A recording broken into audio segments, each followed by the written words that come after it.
did he? He's just a boy. No harm. Do you take me for a fool, Dylan Fry? You are one of the most notorious pirates ever to sail the seas, and your son has come here to rescue you, and he means no harm. Soldier, be gone with him. But he's just a boy. No matter how large or small the snake, the venom is just as deadly. Then send him home back to his mother. Why trouble his mother? When I'm perfectly capable of dealing with him myself. Throw him to prison, he won't survive. Then if not prison, what? What would you have me to do with the boy? I told you, send him back to his mother. I'm afraid that's impossible. For he must be punished. After all, he jeopardized my life along with the lives of the soldiers and the prisoners. He must be punished. But Captain... Fine! I'm a reasonable man. Within reason. I have a proposition for you. How many times have you tried to escape within the 2 years since you've been here? 12 times. Frightful! You've been a constant thorn to me. A storm forever brewing. Now let's say that I decide not to send the boy to prison. Will you give me your word in return that you will never again try to escape? Think hard, Dylan Fry. For you are a man known for keeping your word no matter what. Will you give me your word in return? Fine. If I give you my word, and you don't send him to the prison, then I'll be prisoner.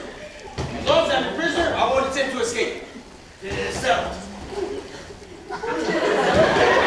I will not send the boy to prison, and you will never again try to escape.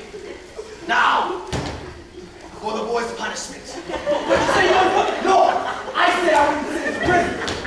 And I won't. Instead, I will beat him to the sea. Man, yo, man, you deceived me, man. You said you were supposed to sit back home. Oh, he made it back. Get back home. At sunset, when the tide is at its strongest, you'll be taken to the edge of the cliff and thrown over. No! No, he'll die! Perhaps he will, and perhaps he won't. Captain, what will make it? He'll be smashed against the rocks. He's plotting your treachery. And why should I be of any concern to me? You are a harmless man with no soul. I don't need a soul, I am the captain. Savage! May the devil twist your spine so that men can see the evil beast that are within. I curse you, Captain Larson. I curse you in the worst day, and your rotting flesh shall sting, and I shall spin, and your eyes shall be a feast for the buzzards. Oh, so poetic. Now let's see. How should I be able to top that brilliant performance in the crowd? I know. Perhaps with this. Seize him. Take him to the dungeon and give him 100 lashes. And while you're recovering from your beating, think on this. Like a ragdoll, your son will be thrown against the rocks again and again until his head is split open and his brain smashed in and his flesh torn and ripped apart. The sea will devour him. You will be able to do nothing but weep and moan. Now, be gone. Captain Larry, the point of God, why not let him be by the sword? The marshmallow trigger of the most dangerous one to man. Exactly. And that is why he must be thrown from the cliff. Dylan Fry is a thief and a scoundrel. The sword is much too merciful. The only death befitting for the son of Dylan Fry is a raging ravenous demon sea.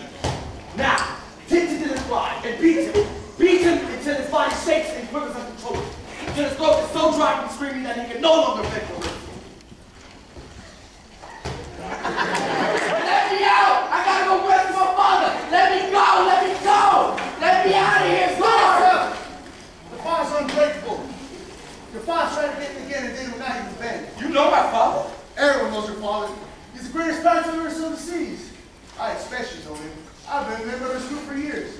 Why, I joined this before you was born. Last time I seen you was on a little jet, talking around like you had too much air. We called you the drunken baby.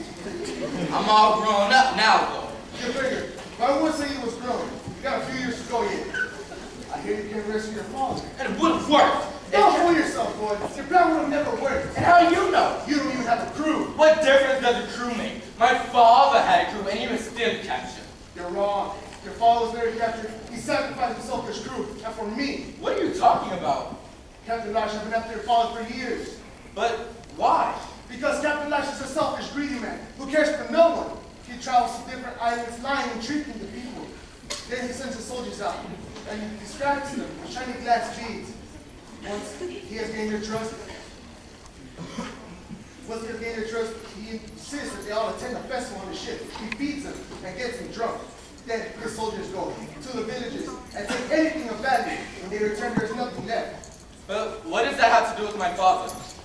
Like Captain Lush, your father too traveled to many islands. But unlike Captain Lush, he loved me. If he would get to him, they would tell him how Lush had robbed him. Naturally, he would be angry.